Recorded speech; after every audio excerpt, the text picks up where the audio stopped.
Hello बच्चों, good morning. आज की इस वीडियो में आपका स्वागत है।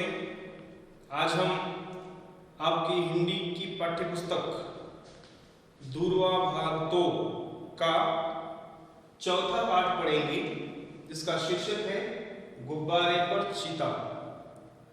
यह पाठ आज की इस वीडियो में हम पढ़ेंगे।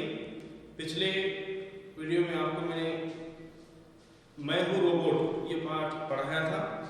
आज के इस वीडियो में हम एक नया टॉपिक, नया विषय, जो नया शीर्षक है गुब्बारे पर चीता, ये पाठ हम पढ़ेंगे।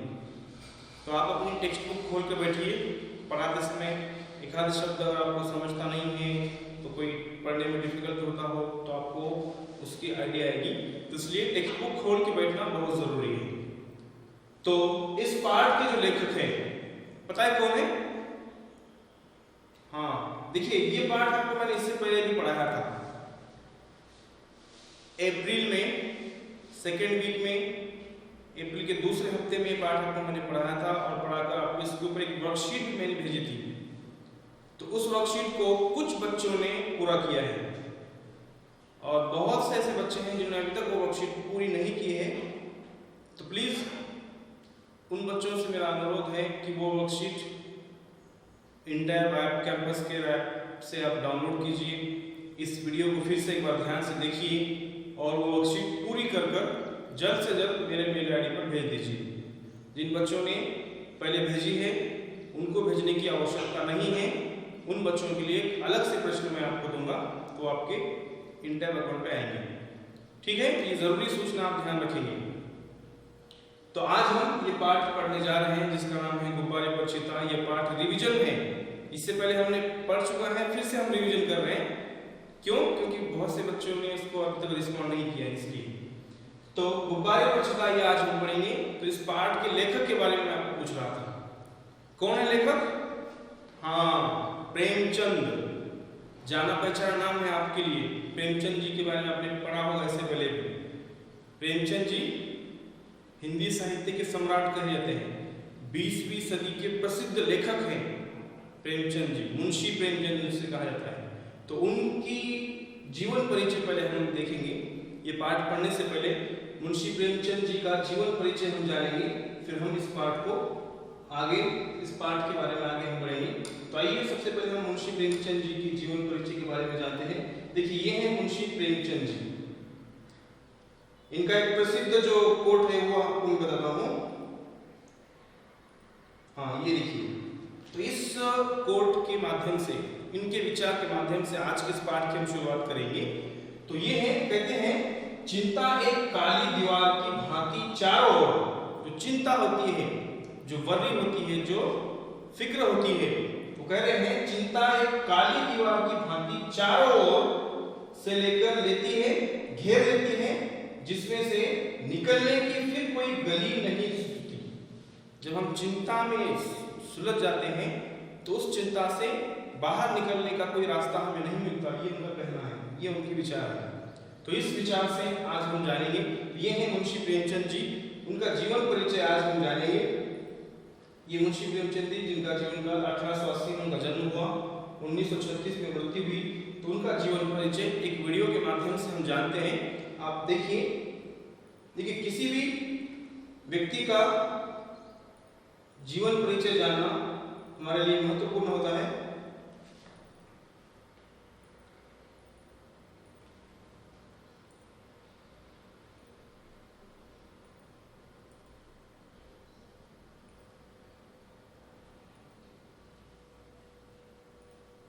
तो इस वीडियो के माध्यम से हम मुंशी प्रेमचंद जी का जीवन परिचय जानते हैं।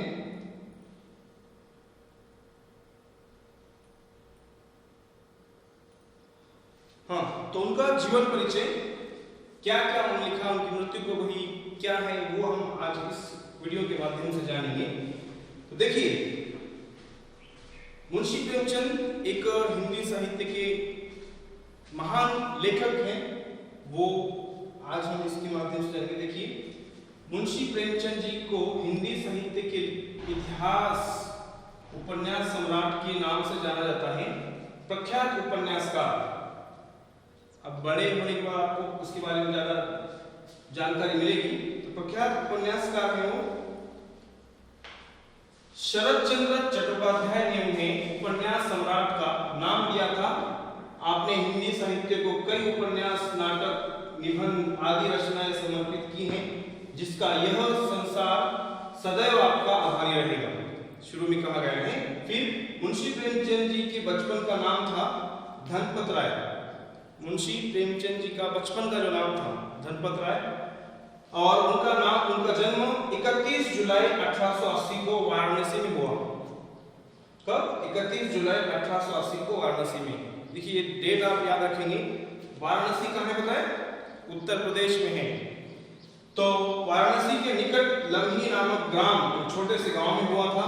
आपका जन्म एक कायस्थ परिवार में हुआ था। प्रेमचंद जी के पिताजी का नाम अजायब राय था और वह डाक मुंशी के पद पर कार्यरत थे, यानी पोस्ट ऑफिस में वो काम करते थे। यह उनका शुरुआती जो जीवन परिचय दिया गया है। आगे देखिए उनके बारे में और जानकारी इस तरह से दी गई है।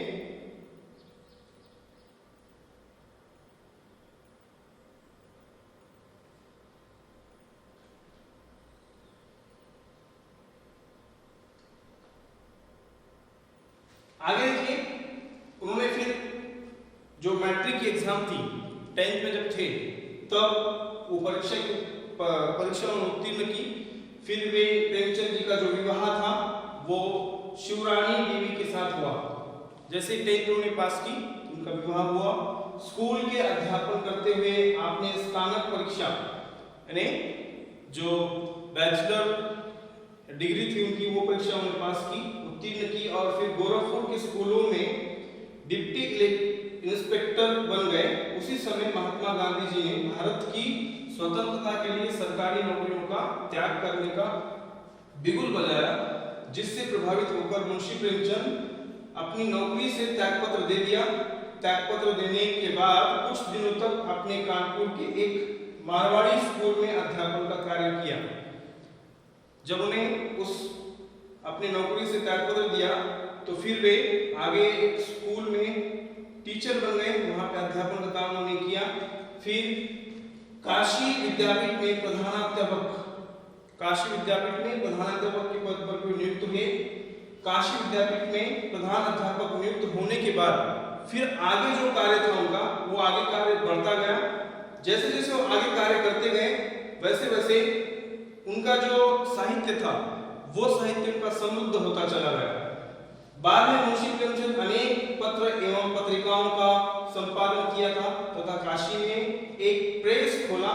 बाद में कुछ समय के लिए आपने 8000 वार्षिक वेतन पर मुंबई की एक फिल्म कंपनी में नौकरी की। साल को 8000 रुपए फिल्म इंडस्ट्रीज में वो भी काम उन्होंने किया। फिर आगे देखिए मुंशी प्रेमचंद की मृत्यु के बारे में। उनकी जो मृत्यु हुई एक बीमारी के कारण, वो जब मृत्यु का उनका समय था वो बीमार चलते थे, बीमार थे। काफी बीमार होने के बाद उनकी मृत्यु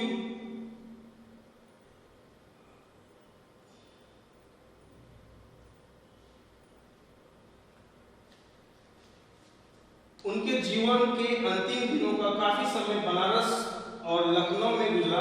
मुंशी प्रेमचंद की मृत्यु 8 अक्टूबर 1936 ईस्वी में बनारस में जलोदर रोग के कारण हुई। एक उनको रोग जुड़ा था, उस रोग के कारण उनकी वो मृत्यु हुई। उसके बाद फिर उनका जो जीवन परिचय है या उनका अलग अलग जो साहित्य उन्होंने क्या क्या लिखा वो उसके बारे में आज हम जानेंगे। देखिए मुंशी प्रेमचंद की रचनाएं। मुंशी प्रेमचंद ने उपन्यास, निबंध, नाटक इत्यादि कई विधाओं में रचनाएं की हैं। उनकी प्रमुख रचनाएं अगर लिखित हैं, नाटक प्रेम की देवी, करबला, संग्राम आपके प्रमुख नाटक हैं। उसके बाद आगे उन्होंने क्या किया, आगे कुछ ऐसे साहित्य भी लिखे, जैसे 10th की किताब को देखिए आप, वहां पे आपको कफन नाम का एक साहित्य मिलेगा। मुंशी प्रेमचंद के उपन्यास कर्मभूमि, निर्मला, कायाकल्प, प्रतिज्ञा, वरदान, रंगभूमि, सेवा सदन, गबन और आपके प्रमुख उपन्यास हैं जो लेख उन्होंने मुख्य लिखे हैं। ये जो उनके उपन्यास उनका जीवन चरित्र इस तरह से रहा। तलवार और त्याग, कलम, दुर्गादास, रामचर्चा, ये उनके जीवन चरित्र उन्होंने लिखे। लोगों के ऊपर जीवन चरित्र किस तरह से उन्होंने लिखा। उसके बाद प्रेमचंद जी की मुख्य कहानियां, जो प्रमुख कहानियां, प्रधान कहानियां थी उनकी, वो कहानियां पंच परमेश्वर, गुल्ली डंडा, दो बैलों की कथा, ईदगाह, बड़े भाई साहब, पूस की रात, कफन, बूढ़ी काकी, मंत्र। देखिए ईदगाह जो आपने पिछले साल पढ़ा था, एक आपको पाठ दिया गया था आपके टेक्स्ट बुक में, ईदगाह पिछले साल आपने पढ़ा था, तो इन्हीं की वो रचना थी, इन्हीं की वो कहानी थी। तो ये ऐसे महान लेखक, महान साहित्यकार जो हिंदी भाषा को समृद्ध उन्होंने बनाया, उनका पाठ आज हम पढ़ने जा रहे हैं, जिसका नाम है गुब्बारे पर चीता। वो पाठ आज हम पढ़ेंगे। तो गुब्बारे पर चीता ये पाठ हम पढ़ेंगे। तो इस पाठ में, प्रस्तुत पाठ में, जो गुब्बारे पर चीता ये पाठ है, प्रस्तुत पाठ में बलदेव अपने हेडमास्टर सर की बात न मानकर, इस पाठ का जो सारांश बताया गया है, बलदेव अपने हेडमास्टर सर की बात न मानकर अकेले ही सर्कस देखने चला जाता है और मुसीबत में फंस जाता है। साथ ही सर्कस को लेकर उसकी सोच, जो उसकी सोच थी, उसके प्रति भी वो निराश होता है। तो ये उसका वर्णन इन्होंने किया है, गुब्बारे पर चीता इस पाठ में किया है मुंशी प्रेमचंद जी ने। तो आइए हम देखते हैं किस तरह से पहले शुरुआत में उन्होंने क्या वर्णन किया है, वो हम पढ़ते हैं। तो शुरुआत में देखिए, मैं तो जरूर जाऊंगा चाहे कोई छुट्टी दे या न दे। शुरुआत का ही वाक्य है। इस वाक्य से हमें पता चलता है कि बलदेव उस सर्कस देखने जरूर जाना चाहता था। ये इससे बात ये पता चलती है कि बलदेव स्कूल में है, स्कूल के उसके हेडमास्टर ने, प्रिंसिपल ने या टीचर ने उसको मना किया है जाने के लिए। फिर क्या होगा देखिए। तो इस वाक्य से पता चलता है कि बलदेव सब लड़कों को सर्कस देखने चलने की सलाह दे रहा था। आपके क्लास में ऐसा होता होगा कि समझो आपको अगर अलॉटमेंट पीरियड है तो कोई टीचर आपको आएंगे, तो आप कोई एक बच्चा टीचर को कहने के लिए उसकी हिम्मत नहीं होगी, लेकिन दूसरों से कहता है, सलाह देता है कि चलो आज हम ग्राउंड में जाएंगे खेलने के लिए। होगा ना ऐसा? तो उस तरह से बलदेव क्या कर रहा था, बलदेव सब लड़कों को सर्कस देखने की सलाह दे रहा था। तो उस समय बात यह भी थी, स्कूल के पास एक मैदान में सर्कस पार्टी आई हुई थी, सर्कस आया हुआ था। सारे शहर की दीवारों पर उसके विज्ञापन चिपका दिए गए थे। विज्ञापन, देखिए यहाँ पे शब्द आया है, विज्ञापन का अर्थ है क्या है? हाँ, इश्तिहार, जो एडवर्टाइजमेंट आप कहते हैं, अलग अलग एडवर्टाइजमेंट लगाते हैं ना, तो वो विज्ञापन चिपका दिए गए थे।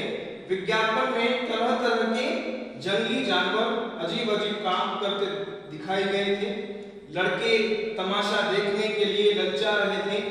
पहला तमाशा रात को शुरू होने वाला था, मगर हेडमास्टर साहब ने लड़कों को वहां जाने की मनाही कर दी थी।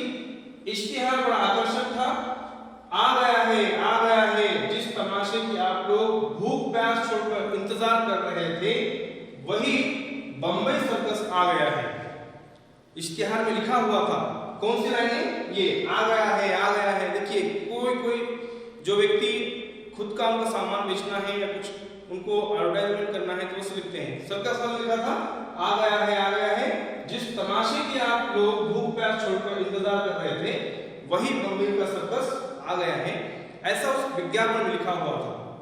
तो उस सर्कस को देखने के लिए ये बलदेव जो है अपने साथ के बच्चों को सलाह दे रहा था कि हम सर्कस देखने जाएंगे। उस विज्ञापन को इन बच्चों ने देखा, तो उसको देखकर वो सब लोग, मगर हेडमास्टर साहब जो थे वो लड़कों को जाने की मनाही कर रहे थे कि आप यहाँ से स्कूल में से नहीं जा सकते। फिर भी दूसरे लड़के हेडमास्टर साहब के मनाही करने पर रुक गए, पर बलदेव नहीं रुका। आगे क्या हुआ? आइए और तमाशे का आनंद उठाइए। बड़े बड़े खेलों के सिवा एक खेल और भी दिखाया जाएगा जो न किसी ने देखा होगा और न किसी ने सुना होगा। विज्ञापन में लिखा था कि आइए अलग अलग प्रकार के खेल के सिवा एक और खेल देखिए जो इससे पहले आपने देखा होगा ना आपने, आप देखेंगे। ऐसा विज्ञापन में इतने रोचक जो वाक्य लिखे हुए थे उससे वो बच्चे आकर्षित हुए, और आकर्षित होने के बाद उन्होंने तय किया कि हम बलदेव ने तय किया कि हम वहां पे देखने जरूर जाएंगे। उसके बाद क्या होता है, लड़कों का मन तो सर्कस में लगा था, सामने किताबें खोले जानवरों की चर्चा कर रहे थे, क्यों कर शेर और बकरी एक बर्तन में पानी पिएंगे, और इतना बड़ा हाथी बैलगाड़ी पर कैसे बैठेगा, बैलगाड़ी के पहिए बहुत बड़े बड़े होंगे, तोता बंदूक छोड़ेगा और वन मानुष बाबू बनकर मेज पर बैठेगा। ऐसे सब बच्चे सामने किताबें लेकर खुले हैं, पर उनका पूरा मन उस सर्कस में लगा हुआ है। तो ये सब होने के बाद बलदेव सबसे पीछे बैठा हुआ था, उस कक्षा में सबसे पीछे बैठा है और अपनी हिसाब की कॉपी पर शेर की तस्वीर खींच रहा था और सोच रहा था कि कल शनिचर था, शनिचर नहीं इतवार होगा तो कैसे मजा आता। शुक्रवार की बात है, तो सोच रहा है कि अगर कल शनिचर नहीं होता, इतवार होता तो मैं छुट्टी थी जरूर जाता। ऐसा बलदेव पीछे बैठ के सोचता है, और पीछे बैठ के सोचने के बाद फिर आगे क्या होता है, अगली कहानी किस तरह से आगे बढ़ती है, क्या बलदेव सर्कस देखने पहुंचता है, दूसरे बच्चे पहुंचते हैं या नहीं पहुंचते हैं, वो हम अगले वीडियो में जानेंगे। आज की इस वीडियो में हम सिर्फ यहीं पे रुकते हैं। आज की इस वीडियो में हमने इस पाठ का शुरुआती भाग पढ़ा है, शुरुआत की कहानी पढ़ी है, और जो लेखक हैं मुंशी प्रेमचंद, उनका जीवन परिचय जाना है। ठीक है, तो आज हम यहीं रुकते हैं। अगले वीडियो में कहानी आगे कैसे बढ़ती है, बलदेव जाता है, जाने के बाद क्या होता है, दूसरे लड़के आते हैं नहीं आते हैं, वो अगले कहानी में हम उसका जो सस्पेंस है वो हम यहाँ पे बरकरार रखेंगे। आज की इस वीडियो के लिए हम यहीं रुकते हैं। अगले वीडियो में जल्द हम मिलेंगे अगले इस अधूरे पाठ को लेकर पूरा करने के लिए। धन्यवाद।